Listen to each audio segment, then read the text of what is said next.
Pronto. Agora já está gravando. E aí, como é que estão os estudos? Ah, beleza. Eu vou até tirar uma ideia com você, Ciro, ver se você pode me ajudar, até mesmo você conversar com o pessoal aí. Uhum. É, sexta-feira, sábado também, o pessoal me ligou umas 3, 4 vezes. Quem? É a Central de São Paulo. Porque eu fiz, como eu entrei atrasado no curso, Uhum. eu acabei que eu tive que fazer, remarcar provas de segunda chamada. Então, eu tive que marcar 3 provas. Não consegui fazer nenhuma prova até hoje. Nossa. Aí, tá, então aí dentro do sistema meu, do meu sistema aqui, eu tenho a solicitação, constou que foi pago, mas em São Paulo, lá na central, lá não consta que eu fiz a solicitação. Mas você tem registro que você Eu fez? tenho aqui, tanto é que eu conversei com 3 pessoas. A primeira que conversou comigo, aí ela até mandou entrar no Cromos. Eu falei assim, não, mas eu até falei da sua pessoa, que sempre é mais fácil, a gente não tá tendo tanto problema com colaborar, né, Ciro? O outro dá mais Uhum. problema, o acesso de entrada do portal. Aí isso que eu queria ver, Ciro, porque se não consta lá, automaticamente eles nem prepararam a minha prova, você não concorda? Eu te confesso que eu não sei direito como que funciona isso. É, às vezes Eu vou te não é da sua área, indicar. né? Exatamente, entra numa coisa de atribuição aí, talvez de você resolver com a secretaria ou com a coordenação.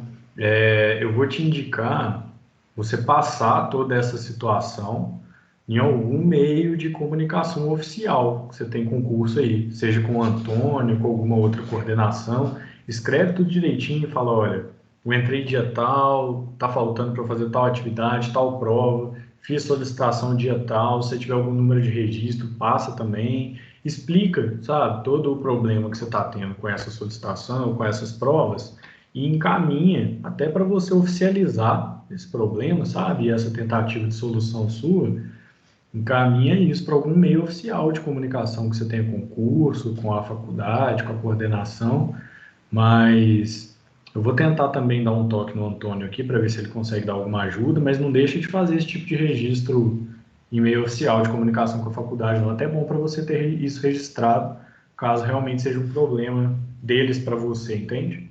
É, tanto é que na hora que a menina ligou para mim, eu estava em casa. Aí, tanto é que eu conversando com ela no telefone, eu entrei aqui, rapidinho aqui, para mim buscar os negócios lá. Então, no meu, eu tenho aqui as coisas, e lá no sistema deles que não tem. Aí eles me ligaram, no caso, me ligaram na sexta, aí me ligaram no sábado, e me ligaram no sábado 2 vezes. E eu falei assim, olha, aí a menina falou, olha, mas eu tive que ligar. Eu falei, olha, eu já conversei, já me ligaram aí, tanto é que é de São Paulo, e eu passei toda a coordenação para ela. Eu entrei aqui para me ver, entendeu? Tanto é que tinha uma prova que eu até solicitei perto, né, conversando com ela, sabe? Porque eu tive que solicitar Uhum. 3 provas. Ô, Ciro, então, Não, faz isso então, faz esse contato mais oficial com a faculdade, porque isso, a ajuda que eu posso te dar, assim, é repassando isso que você me falou para a coordenação e ver o que pode ser feito, tá? ok.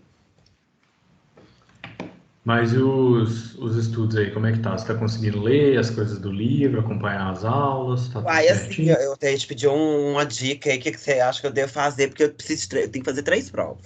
Então, começa lá para dia 14. 14, 15, 17, uma semana. O que que você Sei. acha que porque olha pra você ver, ó, eu tô lendo um livro da primeira. Peguei mais os livros, que a Lívia me falou comigo assim que era interessante eu ler o livro. Ah, E legal. o livro tem, né, dentro mas são 3 provas, então praticamente os livros são 200 e poucas. Eu penso, gente, daqui a pouco eu estudo num livro, vou fazer a prova de uma matéria que é da outra, para não virar aquele balai de gato. Tenta se organizar aí, dar prioridade para a primeira prova, vai fazendo uma organização aí, mas se você, o seu problema foi ter acumulado, né? Se você É, porque acumulou eu entrei isso praticamente, tudo, o curso entrou em fevereiro, né? Eu entrei em março. Então ficou muito assim. Até o Antônio falou comigo eu tinha 2 opções. Ou eu pegar essas matérias e deixar para o final e engrenava, ou eu pensava, gente, eu optei por arriscar. Já pegar essas uhum. matérias, Ué, né? então manda ver, tenta ver se você arruma um tempo para ler, assim, tenta. dá aquela leitura dinâmica, né, que a gente chama, que a gente sai passando nas páginas, vendo mais ou menos as matérias, tenta pegar um picadinho de uma matéria, um picadinho de outra, vai salteando de um livro de uma matéria para o outro, sabe? Assim, sem misturar muito, porque eu imagino que você tenha que fazer prova de mais de uma disciplina, né? É, 3. Pois é. Então, não sei, tenta se organizar, assim, tentar pegar as partes da matéria que você acha que é mais importante, faz uma leitura mais rápida. Acho que você não vai ter como muito fugir de estudar tudo, não, para fazer a prova, não. Não é? Mas eu E- pensei fazer o seguinte, Ciro. Se é uma semana, de dia 14 até o dia 19, então digamos que eu, tipo assim, eu só estudar para uma prova, tu já faço ela no dia 14. Aí eu estudo 15 e 16, faço no dia 17. Ou dia 16 mesmo. Deixa nem que seja um dia para me estudar, para outro dia fazer a prova. Ó, se é dia 14 que começa, você tem 2 semanas, de hoje até dia 14. Tem exatamente 2 semanas, que dia 14 é segunda-feira e hoje é segunda-feira. Então, assim, você não precisa, para essa segunda prova, você não precisa esperar passar a primeira. Já faz uma organização para você aproveitar essas 2 semanas aí que você tem para estudar. Faz assim, por exemplo, pega essa semana e estuda para a primeira matéria. Semana que vem você usa a semana toda para estudar para a segunda. Aí no dia 14 você já faz a primeira prova e já começa a estudar para a terceira. Que aí você tem 3 semanas, você tem 3 matérias. Mas, ô Ciro, como eu sou leiga, eu nem sei qual das três vai ser primeiro. Eles não Mas enviaram eu, nada para mim. eu entendo que a prova, pelo menos se for igual ao do sistema, ela tem um prazo, ela tem um mínimo e um máximo. Então, ela fica disponível para você de uma data até a outra data. Você faz no momento que você quiser, no meio dessa data, entendeu? Uhum. Se for igual aqui no sistema, né? A prova do sistema aqui, ela é dessa forma. Se lá no sistema está escrito assim, realização da prova de dia tal até dia tal, você pode fazer em qualquer momento no meio desse prazo de tempo, desse intervalo de tempo. Entendo. É o que eu vou fazer. Usa essas 2 semanas que você tem aí, antes do prazo. Eu já comecei a estudar para duas. Peguei o livro e tô lendo ele, sabe? Eu levo, eu tô no Isso. trabalho, eu abaixo no telefone. Aí eu tô De abaixando quais aqui. disciplinas são? Oi? Quais disciplinas são que você tem que fazer a prova? Uai, eu primeiro tem a primeira matéria, né? De todas as. Nós estamos na quarta matéria agora. Na quarta disciplina, né? As Isso. três Isso. primeiras. Então, estudos sociais e Exato. econômicos, homem, cultura e sociedade e A- estética e história da isso, arte. essa, a primeira é essa, É, estética e história da a arte. estética e história da arte, eu não estudei elas, eu não peguei elas para fazer esse horário que a gente tem de aula juntos aqui, porque eu cheguei depois. Eu cheguei e já estava na segunda disciplina, já estava na Estudos Sociais e Econômicos. Então, e aí depois eu fiquei um tempo também fazendo esse encontro aqui com vocês no Meet, que eu não tinha como gravar. Então não tem naquele link quando você vai lá na descrição do nosso grupo do WhatsApp, tem um link lá que é para o YouTube, que é para você ver as gravações das conversas que a gente teve dessas aulas. Das aulas, né?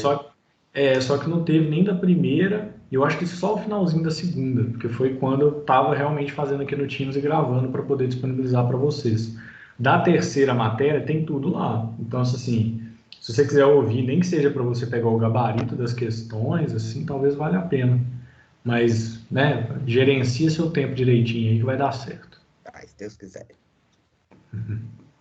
E as questões do livro que eu tinha passado para vocês fazer hoje, você conseguiu ler e fazer? Eu fiz todas. Maravilha. Você quer. Como tá só eu e você aqui, acho que a gente pode escolher, assim, formato como você quer levar. Se quer levar no formato padrão, a gente vai Ó, respondendo aqui as o que você achar questões. melhor. Eu já fiz elas aqui, já resolvi elas todas aqui, ó. Como que você fez? Não, eu Você foi...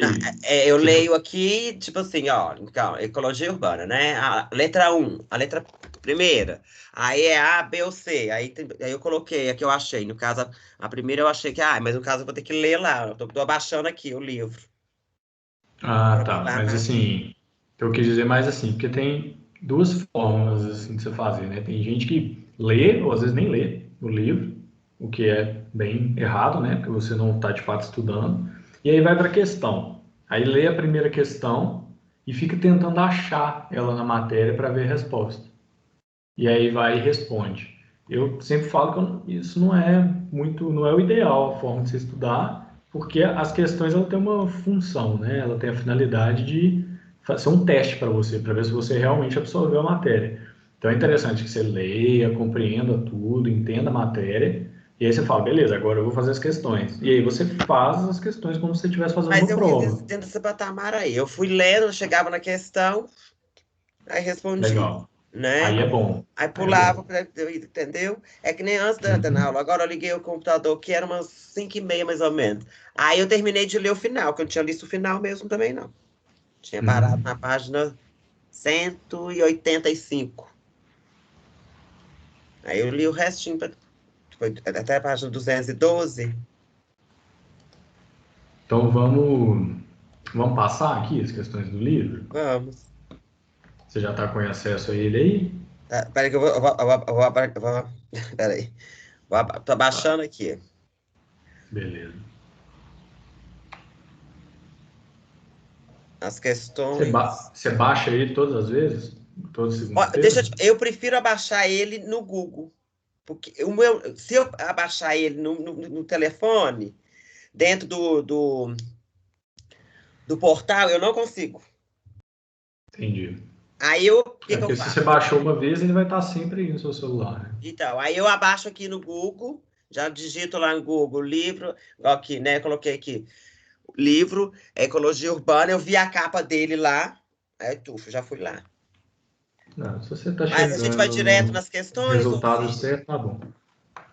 Vai, vamos lá, vamos passar. As questões, ela acaba que dá uma resumida na matéria, assim, e ver se Ah, você realmente então, fixou a peraí. matéria. Deixa eu lá, eu nem sei Quando qual você, página. quando você conseguir acessar, a página é a 168, que é a unidade 4, seção 1, as questões. Peraí, tô quase chegando lá. Beleza. E também tem uma do exercício também, eu fiz. Aula, atividade. Era para fazer também, Isso, não era? isso. Sim. Agora eu não sei se vai dar para a gente passar tudo, porque já Tudo, são né? Pelo tempo, né? 7h37, né? Isso.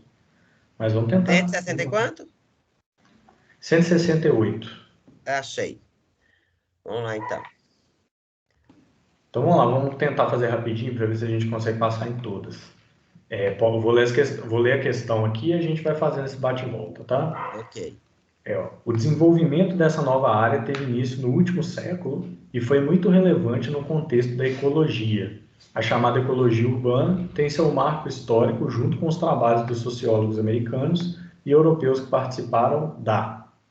Aí qual foi a resposta que você colocou? Eu pus a Organização de Chicago. Ó, foi quase. É a Escola de Chicago. A Escola de Chicago? Então, É porque realmente, foi realmente da Universidade de Chicago, né? Mas é porque a Escola de Chicago foi o nome do movimento mesmo, entendeu? ah, Ela marcou essa história da ecologia humana, porque ela trouxe experiência de trabalho desenvolvido nessa linha de ecologia humana, que foi também o que a gente estudou na unidade 2, aplicado aos fenômenos resultantes desse crescimento das grandes cidades, principalmente dos Estados Unidos, né? Já que eles estavam estudando, era a Universidade de Chicago. Você anotou aí o gabarito? Notei, coloquei a B aqui. Beleza. Posso pular para 2? Pode.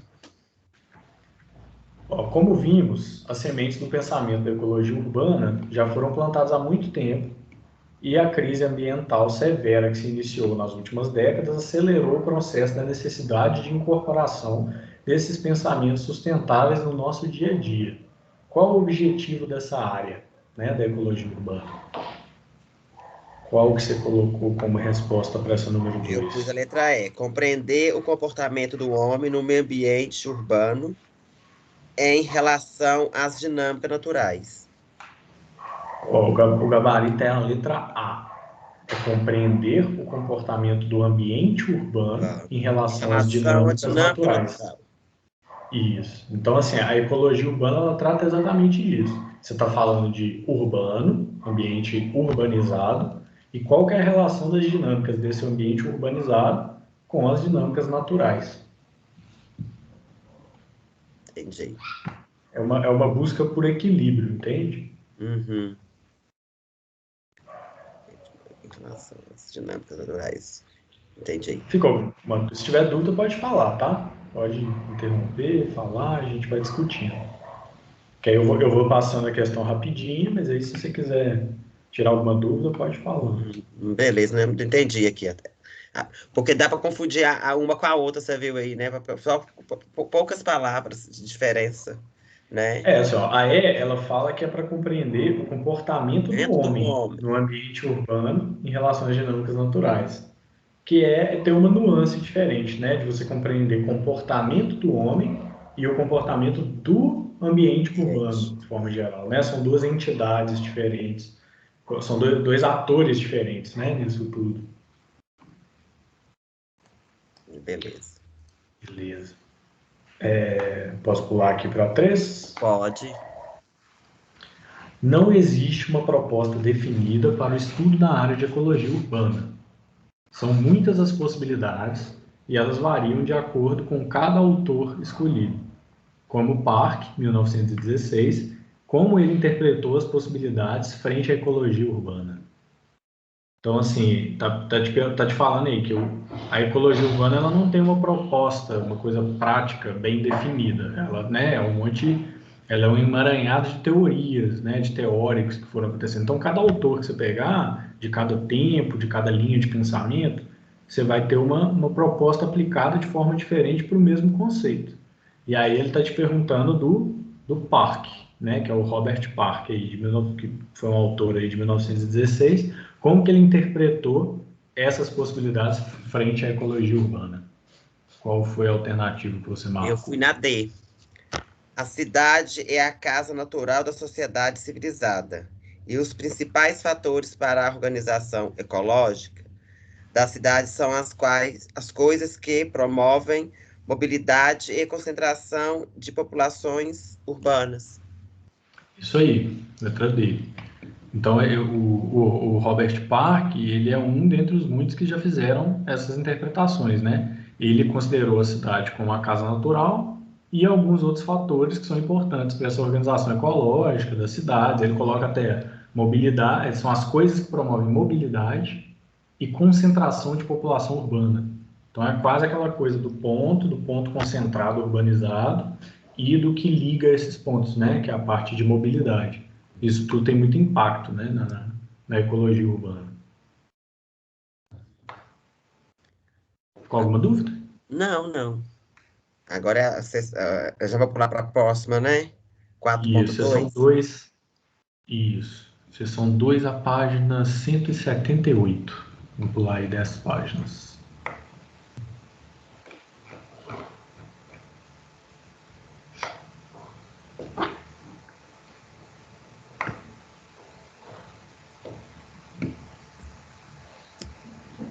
Já chegou aí? Posso Já. ler? Então, vamos lá. Em janeiro de 2011, a região serrana carioca sofreu um grande deslizamento de terra que provocou a morte de mais de 900 pessoas. Podemos classificar esse acontecimento como um fenômeno natural ou um desastre socioambiental? E por quê? Aí a gente tem as opções. Qual alternativa que você marcou? Eu coloquei a E. Como um desastre socioambiental, pois houve interferência do homem sobre o meio, evidenciada pela construção de um assentamento na área de encostas. Isso aí, letra E.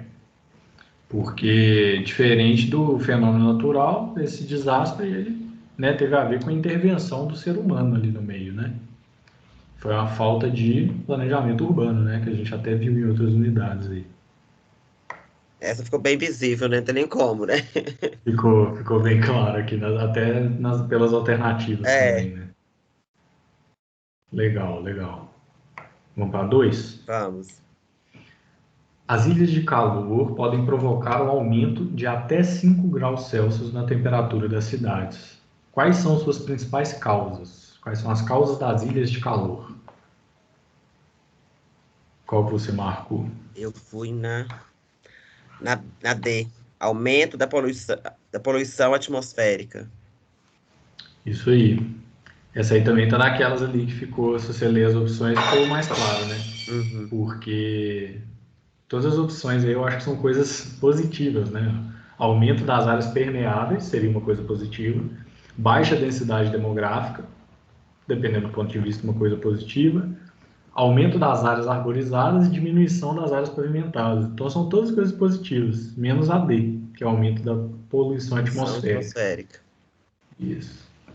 Tudo a ver aí, né, com a Uhum. criação das ilhas de calor, porque, na verdade, as ilhas de calor elas ocorrem devido à junção de diversos fatores, assim, né, poluição atmosférica, a alta densidade demográfica, pavimentação, diminuição de área verde, o contrário do que está aí, né, É. construção de prédio barrando passagem do vento, dentre outras coisas. Beleza. Podemos pular para 3. Podemos.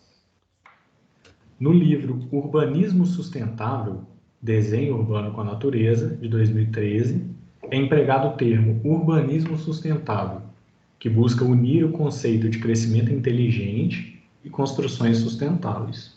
Quem que foi o autor dessa obra, desse livro? A letra E. Douglas Farr. É isso, né? Isso aí. Essa aí está bem objetiva, né? Assim, falou o nome do livro, pediu o nome do autor. É o que você falou. Antes das perguntas, vem um texto falando, né? Sim, Dentro das perguntas, né? isso. Esse livro do Douglas Farr, ele tem umas propostas de conformação das cidades, assim, baseada nos usos, na relação com o espaço natural, assim, uma interpretação bem legal de ecologia urbana, né, de urbanismo sustentável. Beleza. Ficou claro? Uma Ficou. dúvida? Beleza. Vamos pular então para a sessão 3. Vamos. A gente está conseguindo ir rapidinho, né? É. É ruim que não dá muito papo, né? Mas Porque quando tem mais gente, um pegar. fala aqui, outro fala aqui, a gente faz tipo um É debate, né? verdade. A sessão 3 está na página 189, 189.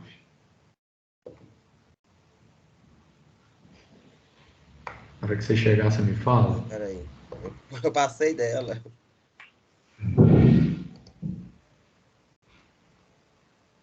Beleza, tô aqui. Então vamos lá. Questão 1. Para a ecologia urbana, a educação ambiental pode ser um caminho usado para gerir conscientização e ações que envolvam a sociedade. Para tanto, é necessário um estudo sério para não passar informações falsas ou equivocadas de seu contexto. De acordo com o livro didático, no contexto da ecologia urbana, é correto afirmar que. E aí, qual alternativa você Eu marcou? fui a B. Ainda há muito desperdício e a mudança de pequenos hábitos. A conscientização da população pode fazer muita diferença na preservação do meio ambiente. Isso aí, isso aí. O, o livro também relata que existe um desperdício, né, da sociedade e faz necessário a mudança desses pequenos hábitos, né, sendo que a conscientização da população pode fazer muita diferença Diferença. na preservação. Deixa eu só consertar uma coisa no meu áudio aqui, só um segundo.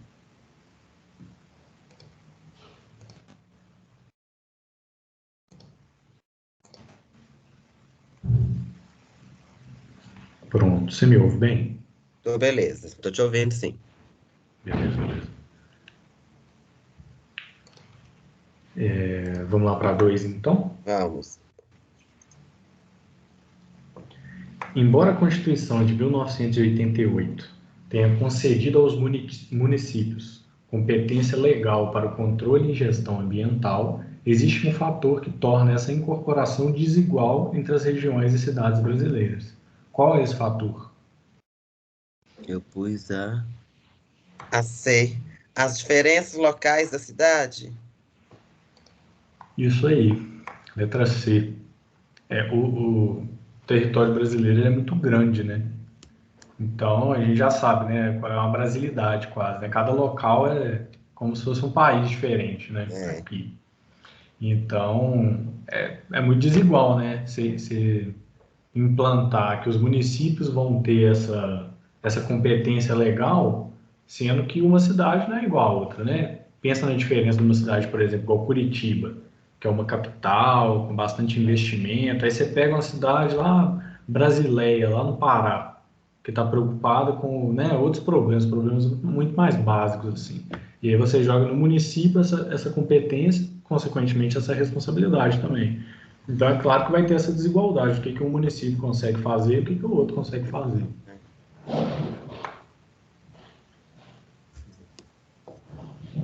Ficou claro? Ficou. Agora é a 3. 1 para 3. Vamos.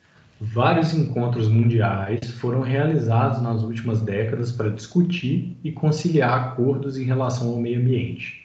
Dentre eles, a Conferência Rio 92 teve um marco que foi a criação da Agenda 21. Em relação à Agenda 21, é correto afirmar que...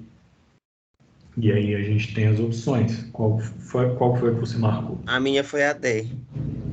É D apenas de um dado? programa ambiental que recomenda práticas para melhorar a qualidade do meio ambiente e a área rural. Ó, a resposta é a letra A. A Agenda 21 representa um programa social e ambiental que recomenda práticas para reconciliar o desenvolvimento com o ambiente natural. Então, de novo, né, aquilo ali que a gente estava discutindo. Desenvolvimento, urbanidade com ambiente natural, né, natureza, sustentabilidade ecológica. Isso foi um evento que aconteceu, né, lá em 1992, Rio 92, que definiu muita coisa aí para essa parte de ecologia urbana. Não só de ecologia urbana, né, mas de sustentabilidade ecológica de forma geral.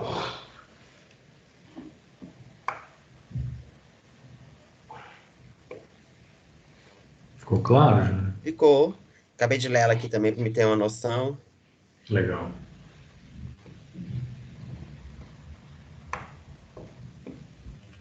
Vamos pular para a seção 4? Vamos. Página 201.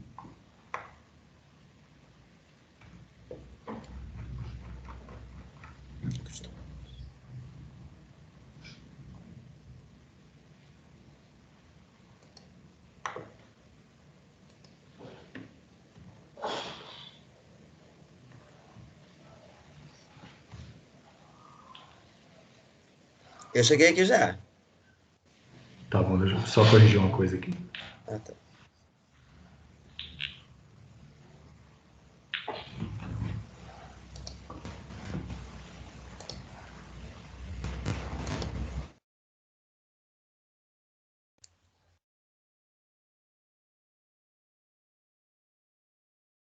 Você me ouve bem? Beleza, tô te ouvindo. Ótimo.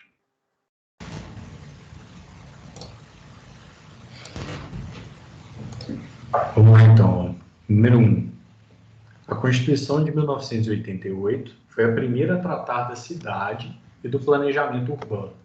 Isso foi possível por meio dos artigos 182 e 183, que foram regulamentados em 2001 por uma lei denominada... Qual foi essa lei? A minha foi a C. Lei do uso e ocupação do solo? Não, foi o Estatuto da Cidade, letra Ah, A. Então, essa é os artigos 182 e 183, eles regulamentam algumas coisas com relação a essa temática, sabe? E aí, assim, ele é uma legislação, geralmente a legislação que está na Constituição é uma citação que dá embasamento para alguma coisa acontecer, porém, ela não é a regulamentação. Ela coloca no artigo e depois, né, o poder público gera um documento que regulamenta isso. Então, o Estatuto da Cidade foi o que regulamentou essas questões que já estavam na Constituição. Um dos princípios básicos do Estatuto, assim, alguns, né, é função social da propriedade urbana, gestão democrática, legislação urbana que evita conflito entre município, estado e União, né, a parte federal, regularização fundiária. Então, essas coisas que têm a ver com o estatuto da cidade está nesse documento. Então, Documentos interessantes da gente dar uma lidinha, tá? Como arquiteto, é legal ser... paciente, Né? né? Não é uma coisa que a gente lê o tempo todo, assim, né? São documentos grandes e tal, mas é legal de abrir, ver o que tem de conteúdo, é bem legal. Anota aí depois para você dar uma pesquisada no Estatuto da Cidade. É Lei 10.257.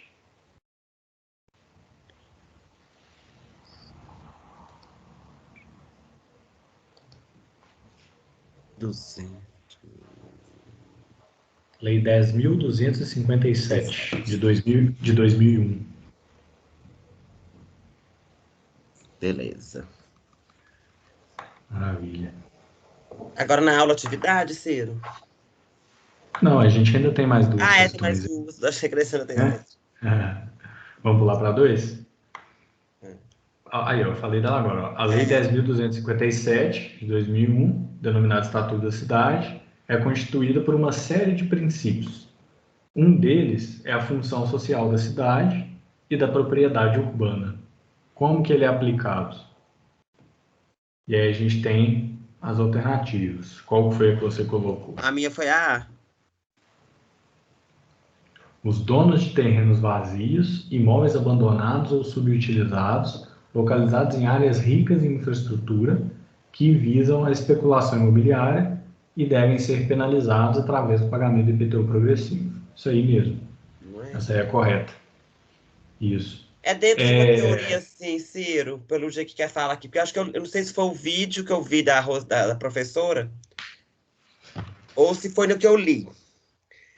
As pessoas que têm uns terrenos maiores, que muitas vezes não fazem nada nele, fica ali, eles acabam pagando um IPTU, eles acabam cobrando um IPTU um pouco mais caro. Porque às vezes não é tão Exatamente. interessante ficar com aquele trem ali, né? Não ocupa, não faz nada, né? E não deixa ninguém também fazer, nem que seja uma casa, um Eu ia, prédio. eu ia te perguntar se você sabe o que é, de fato, a especulação imobiliária. Mas é isso que você está falando. Especulação imobiliária, que é, né, esse mal todo que as cidades têm sofrendo, é justamente isso. É quem tem poder aquisitivo, o cara vai lá, compra um monte de terreno, compra um monte de imóvel e não dá uso, não dá função social, não usa aquilo. E fica deixando, né, como o poder aquisitivo é maior, a pessoa tem condição de fazer isso. E aí fica esperando o valor daquilo subir para ele vender. Então, assim, para a pessoa, ela está, teoricamente, agindo dentro da lei, né? Ela está comprando o imóvel, é dela, ela faz o que ela quer com o imóvel, ela pode deixar ele lá parado. Porém, a gente tem na Constituição que todo imóvel deve cumprir uma função social. Então, o poder público, quando ele identifica essa característica do imóvel que não está cumprindo a função social, ela cobra um IPTU, esse IPTU progressivo, que ele é bem mais caro. Então, a pessoa paga mais caro esse imposto por ela não utilizar o imóvel dela como tendo uma função social, entende? Uhum. E é daí também, assim, dava até para puxar um outro assunto longo aí, que é o assunto das ocupações, né?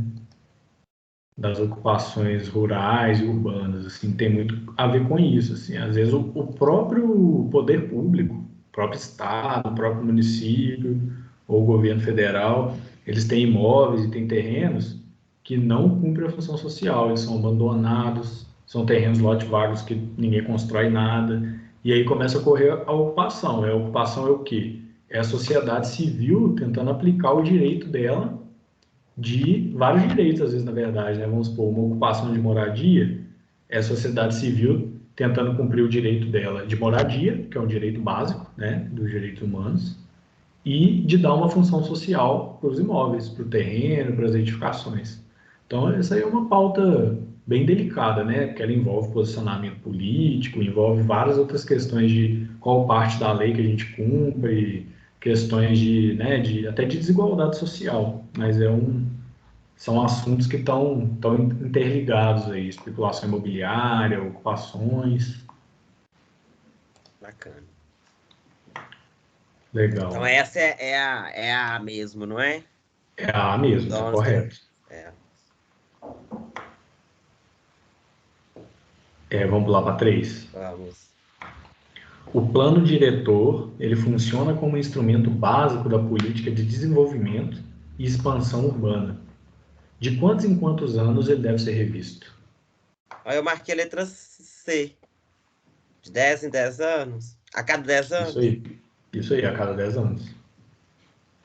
Foi chute? Você falou meio certo aí? Não, pô, eu pus a C.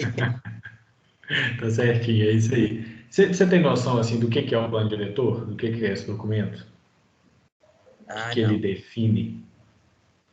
Ele define, ele junto com a lei de uso e ocupação do solo, na maior parte das cidades, que é, né, uma outra legislação, ele define, ele faz um planejamento para a cidade. Então, ele define formas de ocupar a cidade com a legislação. Então, eu vou te dar o exemplo, por exemplo, de Belo Horizonte. Belo Horizonte é, né, uma metrópole, uma cidade muito grande. Então, tem todo um estudo geográfico, espacial, de qual parte da cidade que é interessante de acontecer coisas específicas. Por exemplo, tem partes da cidade que, dentro dos estudos geográficos e urbanísticos, percebe-se que é importante ter mais adensamento. Fala, olha, essa área aqui ela está muito limítrofe à cidade, ela está precisando de centralidades, as pessoas que moram ali não estão com conexão legal para uma centralidade, para o comércio, né, para uma forma de fazer coisas. Então, o que a gente vai fazer? A cidade falando, né?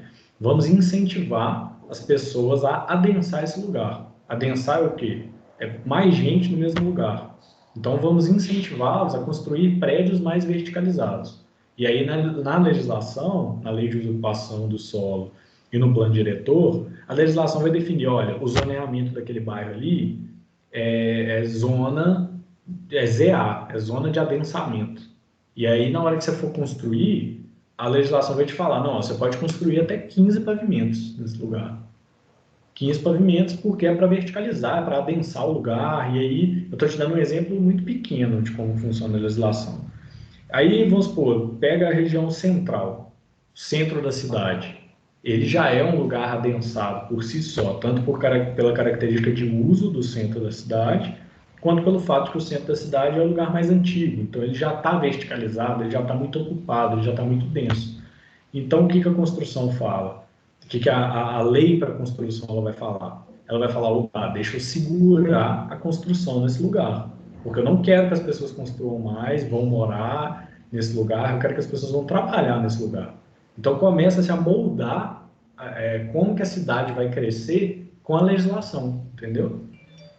Você começa a definir onde, com a legislação, como que eu faço as pessoas morarem mais em um lugar e morarem menos no outro, adensar mais um lugar, adensar menos no outro, gerar mais comércio num lugar específico, menos comércio no outro, mobilidade, onde que eu vou pôr mais ônibus, ciclovia, metrô.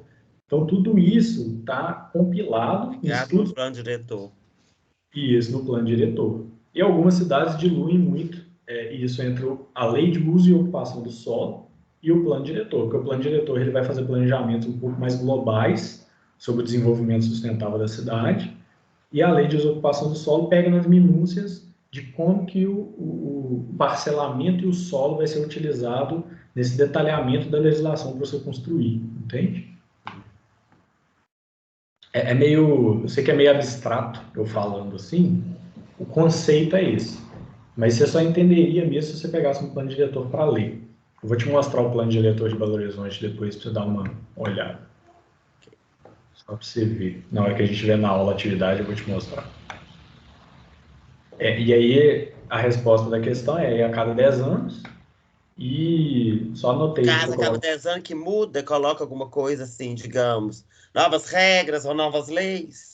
Porque em 10 anos muita coisa acontece com a cidade, né? Então, às vezes, uma coisa que você planejou, ela deu certo, então você vai aumentar Não. aquele planejamento, ou então deu errado, você precisa rever aquilo. Então, 10 anos foi definido como um tempo bom para você rever se esse planejamento urbano, que é um planejamento enorme, né? Você planejar uma cidade, se ele precisa ser revisado. Então, assim, ele precisa ser revisado. nem que seja como justificativa técnica de que ele deve se manter o mesmo. E assim, o plano diretor ele é obrigatório para alguns tipos de cidade. Então, cidade com mais de 20 mil habitantes ele é obrigatório, região Eu vi um trem metropolitana desse é mesmo, mais de obrigatório. 20 mil. Eu li. Não sei se eu Isso. li ou se foi uma professora, porque tá tudo ali, né? Ah, É. Então, você pega aquela cidade pequenininha de interior ali, ela não é obrigada a ter o plano diretor, não. Beleza, a gente já foi às 4 sessões, né? já faz 4 sessões. Agora nós temos que ir na videoaula, né? Aula atividade. Aula atividade. Eu vou demorar um tiquinho aqui, Ciro, que eu vou só entrar aqui Vai lá, vai lá. colaborar aqui no telefone. Tá, te espero. É coisa rápida.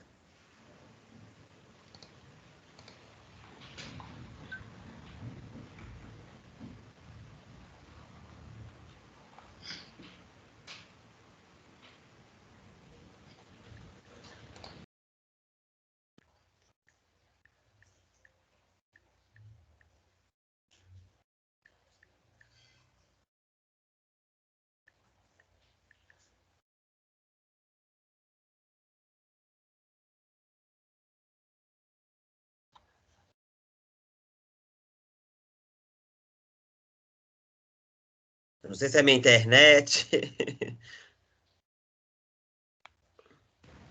Você tá pegando direto do sistema para Tô. colaborar? Às vezes é ele também. Ele tá muito instável esses dias. Você chegou a responder esses? Eu respondi. E você tá com a resposta Só a anotada aí? três que eu coloquei assim, ó. Entre as duas. Entre a D e a E. Tá. Tá, não é porque se você não conseguir abrir aí, eu posso ir lendo aqui e a gente vai Ô, passando. Ciro, eu abri aqui. Agora vem cá, só me fala onde. Entrei aqui, peraí. Atividade.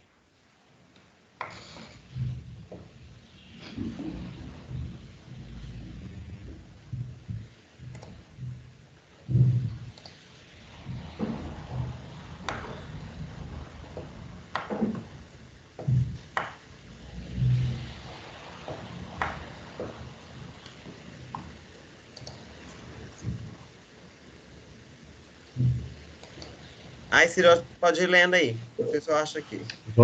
Vamos lendo, vamos lendo. Às vezes a gente ir conversando aqui vai ser mais rápido, porque são 4 questões só. Eu acho que eu cheguei aqui. Aí, se Beleza. você tem a resposta, tá beleza. Eu já tenho aqui como eu falei com você. Eu não copio, eu só coloco A, B ou C. Eu não. Uhum. Eu leio rapidinho as opções aqui. Beleza. Então, ó, questão 1. Em certas épocas e culturas, algumas pessoas perceberam que determinado tipo de intervenção era compatível com o meio ambiente e elas produziram soluções apropriadas. O iglu, a casa de gelo que protege o ser humano do frio, é um bom exemplo de solução ecológica. Isso é, que gera mínimo impacto ao meio, pois, aí está pedindo para você escolher a alternativa que completa corretamente a frase. Qual que você marcou? Eu marquei a C. Utiliza materiais simples e locais. Correto, é isso mesmo. Então, o iglu é um bom exemplo e ele gera mínimo impacto ao meio porque ele utiliza materiais simples e materiais locais. Isso tem um nome na arquitetura, que é a arquitetura vernacular, ou arquitetura vernácula. Tem gente que fala vernáculo, vernacular, tem uma discussão sobre esse termo, assim. Mas é um termo que eu te aconselho a você, se você não conhecia, nunca ouviu, eu te aconselho a anotar e dar uma pesquisadinha depois sobre a Ok. arquitetura vernacular. Eu até Arquitetura. coloquei vernácula ou vernacular. Eu vou escrever aqui no chat da conversa aqui, caso fique claro. Vernacular. Vernacular. Eu coloquei, sabe uma pastinha que eu fiz para vocês no Drive? Eu fiz uma pastinha para vocês no Drive com algumas leituras, algumas coisas que eu falei, de vez em quando eu vou lembrar de alguma leitura que eu quero indicar para vocês, eu vou colocar lá. Tá até com o link tá lá na descrição do nosso grupo do WhatsApp. Depois você entra lá que você vai ver. É uma pastinha que eu coloquei alguns textos são referentes a esses assuntos que a gente vem discutindo nas disciplinas. E aí esse de arquitetura vernacular, como é um assunto muito legal, mas também muito profundo, muito complexo, que vai lá em patrimônio, o que é patrimônio. Eu coloquei um texto lá bem básico, que eu até tirei de uma página na internet, que é do ArcDaily. O que é arquitetura vernacular? E lá tem uma explicação mais legal. Entra lá depois, que eu acho que é interessante, né, para o arquiteto saber o que é isso. Um doguinho, que bonitinho. Tem que todo dia, Ciro, eu tenho que estudar com ela aqui, senão não deixa não. A Bia faz a mesma coisa, fica dormindo no meu colo. A arquitetura vernacular é isso que está escrito aí. É quando é usado materiais locais, e não só os materiais, o material, a mão de obra. Quando essa coisa a da construção, ela tem essa coisa do caráter local, do caráter do saber tradicional, e isso chama arquitetura vernacular.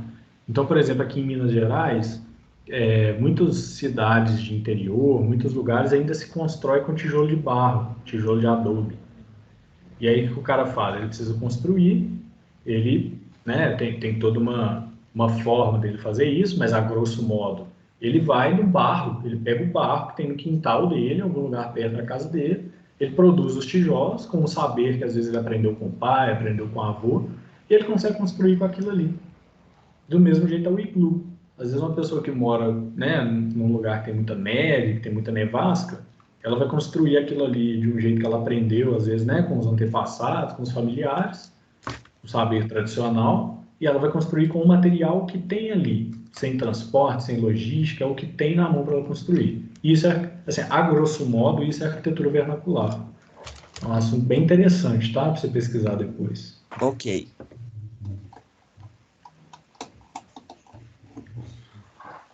Vamos para a questão 2? Vamos.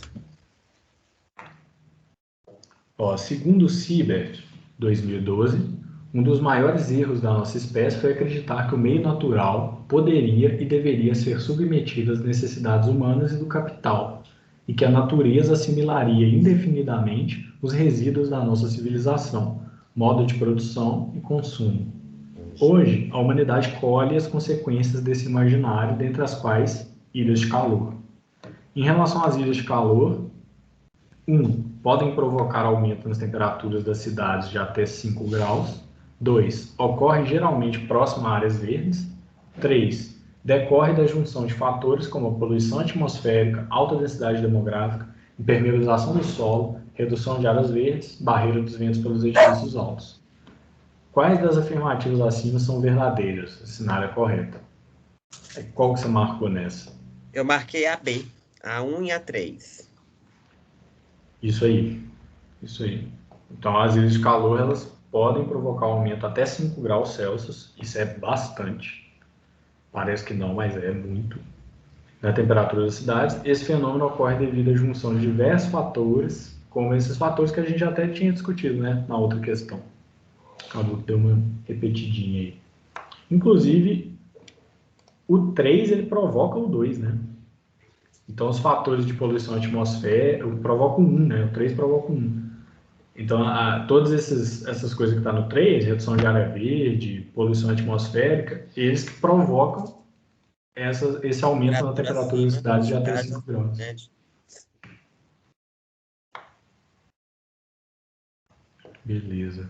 Então, você marcou certinho, né? Ok, é a B. A 1 e a 3. Isso aí. É essa que eu fiquei em dúvida agora, a 3. A 3? Vai, vamos lá. Eu deixei duas aqui. Qual que você marcou? Qual as duas que você marcou? Eu marquei a D e a E. A D e a E. Todas a diferença da D e a E Peraí. é só a B, né? Eu fiquei em dúvida entre essas duas. Tá. Então, a diferença entre a alternativa D e a alternativa E é o B aí, né? Que um B tá 4 e um B tá 3. Então, um B tá ajuda e o outro tá conscientização. Vamos ler das duas formas para ver qual que parece melhor? Olha só. O ambiente urbano é de interesse dos estudos ecológicos do Brasil, porque aproximadamente 80% da sua população concentram-se no perímetro urbano. Além disso, no ecossistema urbano ainda há muito desperdício e mudança de pequenos hábitos, e a ajuda da população pode fazer muita diferença na preservação do meio ambiente. E a outra questão ficaria, além disso, no ecossistema urbano ainda há muito desperdício e mudança de pequenos hábitos, e a conscientização da população pode fazer muita diferença na preservação do meio ambiente. Então a diferença está entre a ajuda ou a conscientização da população. Você acha que isso é ajuda ou é a conscientização da população? A conscientização. Não? Exatamente. Conscientização. Então é a letra E, onde o B aí é o 3. Não, eu fiquei da dúvida D e a E. É isso mesmo.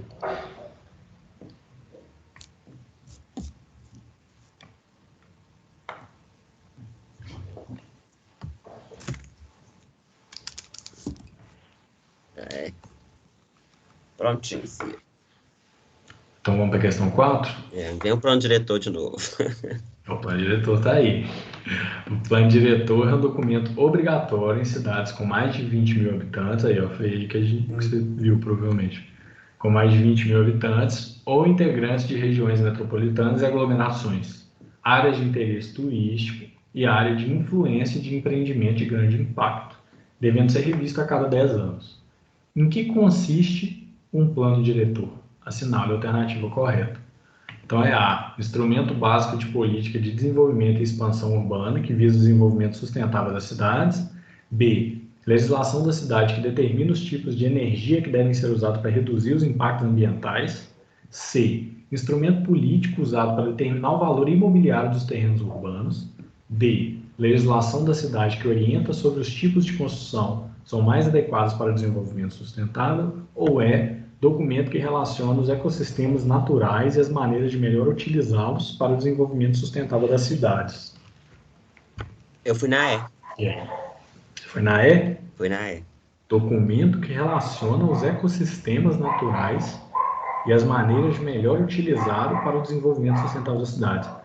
A gente conversou ali agora há pouco sobre o plano diretor, né? Mais ou menos sobre o que ele faz. Você acha que está coerente aí? Coerente para mim aqui foi mais o final aqui, ó. Melhor utilizados para o desenvolvimento sustentável da cidade. Não, mas é a questão, você marcou a alternativa toda. O plano diretor, dentro do que a gente conversou, ele é um documento que relaciona ecossistemas naturais? Não é? É a letra A, ó. Ele é um instrumento, vê se não tem a ver com o que eu estava tentando explicar ali.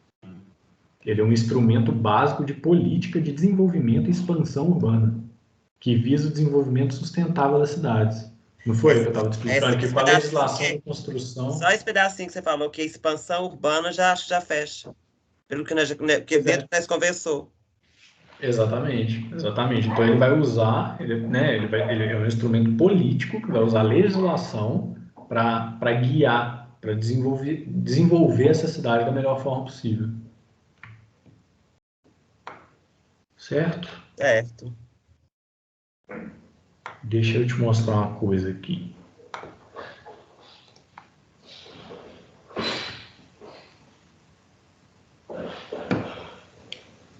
Compartilhar minha tela por um segundinho, rapidinho, aproveitar que a gente ainda tem um tempo.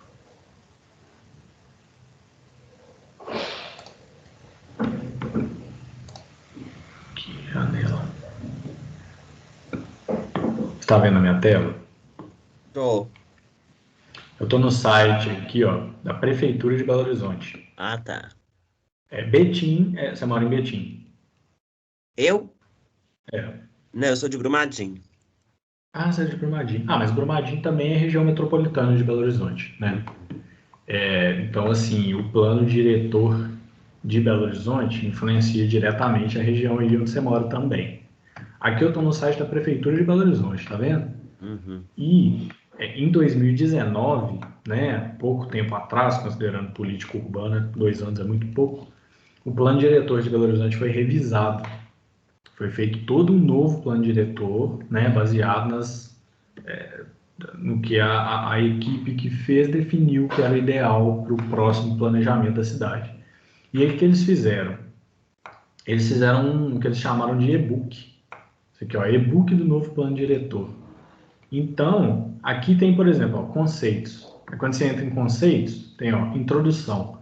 Você clica em introdução, eles fizeram um material bem didático, explicando o que é o plano diretor, tá vendo? Tem um texto explicando o que é, a estrutura, tá vendo? Eles colocam de um jeito bem apresentaçãozinha, como se fosse uma aula mesmo, né? Mostrando a normativa. Esse aqui, por exemplo, são os conceitos. Qual que é o conceito de plano diretor? Aí tem a nova agenda urbana, que é o desenvolvimento sustentável, objetivos de desenvolvimento sustentável. E aí você pode ler isso tudo aqui que você vai entendendo melhor. Aí naquela página tem aqui, ó, fundamentos, estratégias. Aí tem ó, parcelamento do solo, regras gerais de parcelamento do solo. Aí você clica, abre essa páginazinha que vai te explicar dessa forma mais didática, né, que eles chamaram de e-book, o que é o parcelamento no ponto de vista do novo plano diretor de Belo Horizonte. E aí tá vendo? Fica bem didático, bem aula.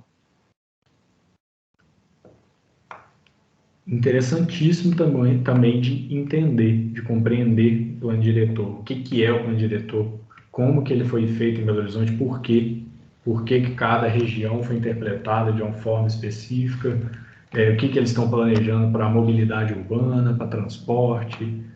Então, assim, essa página aqui, eu vou até colar o link aqui, se você quiser, se tiver uma forma de copiar em algum lugar, eu vou colar aqui no chat da nossa conversa aqui no Teams. Tá. Aí você vai mandar pro grupo? Posso mandar também, posso mandar. Não, qualquer coisa eu pego aqui também. É só sabe? Não, eu mando lá como Manda lá? emoji, que aí é mais fácil de pegar. E aí é interessante dar uma olhada nisso aqui. Eu sei que é muita coisa, é complexo, mas é aquela coisa, né, Júnior? Não é só porque é complexo, que é muita coisa que você não vai pegar para compreender, né? É. Às vezes você entra, dá uma lidinha, familiariza, vê uma coisa, vê outra. É melhor você ter esse contato, às vezes um pouco. Você fala, pô, tô sem tempo para olhar, mas dá uma olhadinha. É melhor do que não olhar nada, não entender nada sobre o assunto, entendeu? Entendi. Beleza. Vou parar aqui o compartilhamento.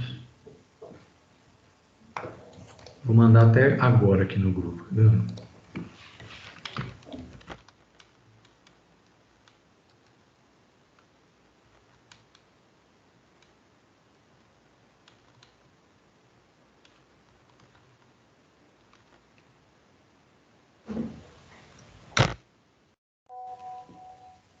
Eu mandei lá no grupo, né? Para quem não está aqui vai ficar meio descontextualizado, mas você sabe do que se trata. Ok. Júnior, é isso, né? Batemos nosso tempo aqui. Até que deu para passar tudo meio corrido, mas deu, né? Deu pra gente tirar alguma coisa de proveito. Com certeza, com certeza. Vê se na próxima você consegue entrar mais perto de 7, de 7,5, que aí a gente consegue com mais calma. Beleza. Mas eu tentei, eu até entrei, mas acontece que eu tava. Gente, assim, não é. Eu digitei Ficou difícil, né? tem hora que. Mas foi. É que agarra mesmo. Se você tiver contato com o pessoal da sua sala, chama eles, né, para vir nesse horário aqui e tal, porque quando tem mais gente, fica mais produtivo. Exato. Aqui, então tá bom. Então, Ok. bom intervalo para você, boa aula e formaliza aquelas questões suas lá, tá? De contato com a coordenação. Ok. E para a aula semana que vem, depois você vai deixar no grupo? Eu deixo lá, eu vou dar uma olhada de como que tá essa aula, atividade, assim, o livro com certeza, né? Porque semana passada, quer dizer, hoje vocês vão ter a primeira aula de uma disciplina nova, não é isso? Isso. Qual Porque disciplina que é? automaticamente essa aula que nós acabamos de ter agora, eu e você aqui, que você acabou de passar, foi a última da professora. Foi a última, certo. Eu não lembro qual que é a próxima matéria aqui, mas eu vou olhar aqui direitinho qual que é. Eu mando um lembrete para vocês lá no grupo, do WhatsApp, Ok. direitinho. Então, até Tá? mais. Bom começo de semana para vocês. Valeu. Para você também. Boa aula aí. Abraço. Obrigada.